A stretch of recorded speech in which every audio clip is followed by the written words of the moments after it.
Check this out. There's been a lot of hype, hoopla, hurt feelings, misunderstandings, a nexus of emotion and responses to the phenomenon known as the Black Panther, starring Chadwick Boseman. Well, I'm going to add my perspective to this. Yes, the Black Panther movie is a cultural milestone for black folks.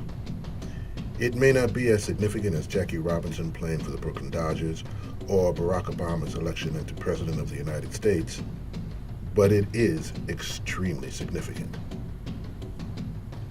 When I was a child in the 1960s, the heroes we saw on TV, the movies and comic books were white.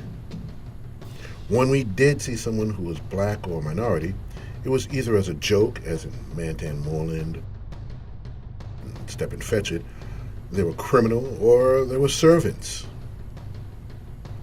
If we did see an educated minority person, they worked for a white person in a subservient role, as in their butler, their secretary, or something similar. Though every now and then, we would see a Sidney Poitier film. Though he was dignified and had an inner strength, he had his limitations. Though it's been argued that Mr. Poitier did the slap heard around the world when he slapped a white man who had slapped him. Bill Cosby was on I Spy, but he was treated as Robert Cope's sidekick. Bruce Lee was kicking butt on the Green Hornet on a regular basis, but he was Britt Reed's servant and the Green Hornet's sidekick. Then, suddenly, about the mid-60s, Jack Kirby and Stan Lee presented us with the Black Panther, an African king who was bad enough to take on the Fantastic Four. This black man was strong, intelligent, proud, a hero, a superhero, and he was black. A few years after that, we were introduced to the first black American superhero, the Falcon, who was Captain America's sidekick. Then in the 1970s, we got Luke Cage,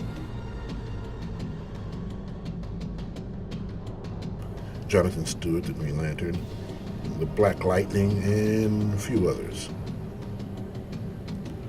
Also in the 1970s, we had blaxploitation films. Now we had heroes like Shaft, or the characters played by Jim Brown, like Black Gun and Slaughter. But mostly, we had movies like Superfly, Black Caesar,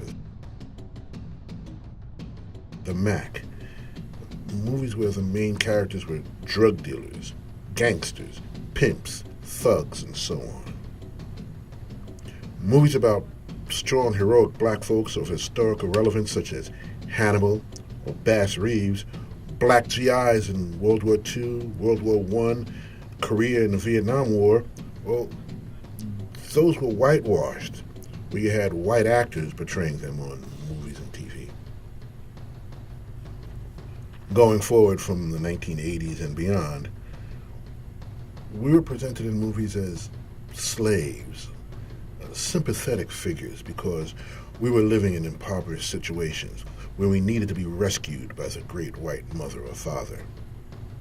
We were singers, dancers, rap artists, needed to be guided and taught through the benevolence of other races.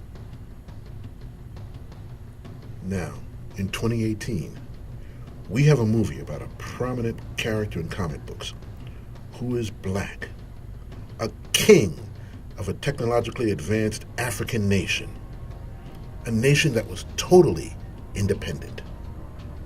It was a movie with black folks that did not have to be whores, dope dealers, slaves, clowns, or any other derogatory image. You saw highly intelligent, beautiful, strong, proud men and women who did not need to kowtow, to beg, borrow, hustle, or steal from anyone. And they look like us. They were us. Now you have an image of a black man and woman that made you feel proud of who you are and what you could accomplish. Now there are fictional characters for your children to pretend, to play, and emulate in the same way that other folks have emulated Captain America, Batman, Superman, Wonder Woman, Spider-Man, and on and on and on and on. Now true, Wesley Snipes' Blade gave us an image of a black superhero over 20 years ago. That movie proved that strong black characters in the lead role could be box office gold. Some even argue that Blade is the father of the Marvel Comics cinematic universe. But the Black Panther movie, starring Chadwick Boseman with Michael B. Jordan, Lupita Nyong'o, Letitia Wright, Winston Duke, and others, this is a film you can take your entire family to see. You can have you, your children, your parents, you can all sit back, enjoy this movie, and take something away with you. I hope that this opens up the door so that more black folks, women, Latinos, Native American, and other minorities in this great country of ours can be comic book writers and artists. Television and film directors and producers and writers. I hope they can use this as a stepping stone to tell more stories about us from our perspective in the ways we want our characters, in the way we want our stories to be told.